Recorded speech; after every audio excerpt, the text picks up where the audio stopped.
Colonel, how about it? You think it's Russian propaganda, or do you think Zelensky's getting really desperate? Well, I think this is an act of desperation by the Ukrainians. The Ukrainians have infiltrated teams into Russia before and launched unmanned aircraft or drones at various targets. The border is endless. It's 1,100 miles, forested. It's very easy to penetrate. And they got close enough to launch these things at the Kremlin. Now, did it make any difference? Absolutely not. Is it going to change anything? No. And that's why I say this is an act of desperation. The Ukrainians no longer have any air defenses. We've got to stop and consider that. You were in the Air Force. When ground forces have no air defense, it's a turkey shoot on the ground. And that's exactly what's happening right now as we're talking. Many, many strikes are going in all over Ukraine. A lot of them are being launched from aircraft. So Ukraine's in deep trouble, and there's no easy way out. You said something like this has happened before. Have we heard of Ukrainian soldiers or spies actually in country carrying this out, and then they've been killed or apprehended, so there's some proof or evidence, not just Russia saying that? Yes. In fact, they've captured some teams that weren't ever able to launch anything. But you'll recall just a few months ago, there were attacks on a couple of air bases, one of which was the Engels Air Force Base in southern Russia. And they did manage to strike an aircraft on one occasion and do some damage. So this is not the first time. What's interesting about this, of course, is that they penetrated deeply enough to reach the Kremlin and at least strike the building in which allegedly President Putin resides. But it's irrelevant. It's an act of desperation. There's not much the Ukrainians can do. Once the ground dries out, there are hundreds of thousands of Russian troops with hundreds of thousands of guns and tanks and so forth that are going to move forward and sweep everything before them.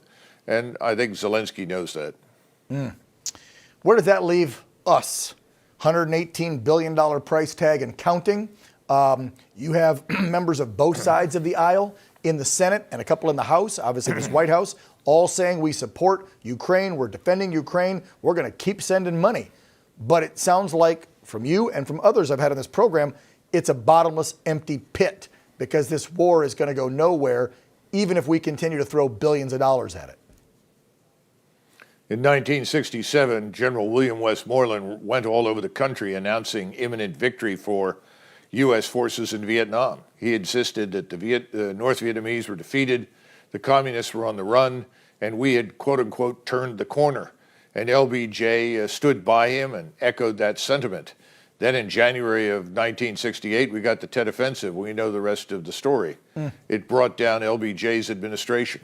So I wouldn't be surprised to see something similar happen to President Biden and his supporters on the Hill. They'll look ridiculous. And the bad news is Ukraine will have been destroyed. And hundreds of thousands of people killed, millions driven out of the country, and for what? Because of our vanity, because we thought we could use them to harm Russia. Russia is stronger now than ever. Its economy is booming. What a disaster. Exactly.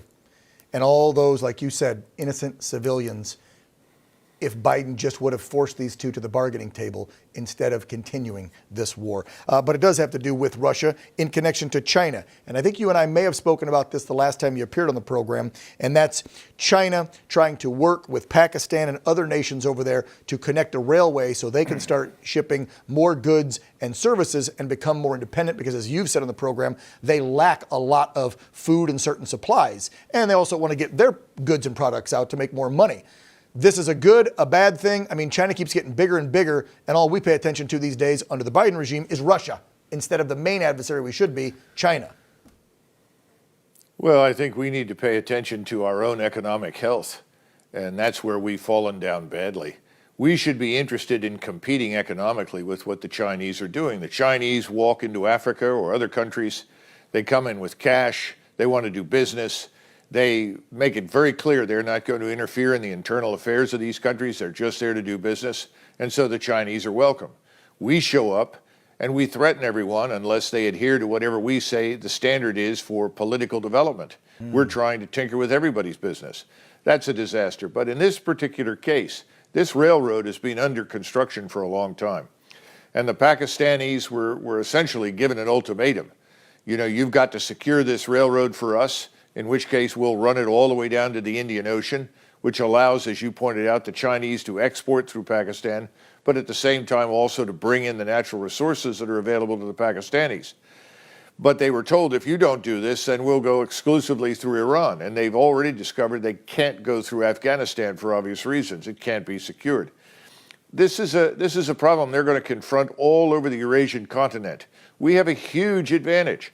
If we'll build the fast sea lift and build the fast rail lines across the United States, we can outpace the Chinese. We can deliver goods and services faster. We can import faster, export faster than the Chinese can.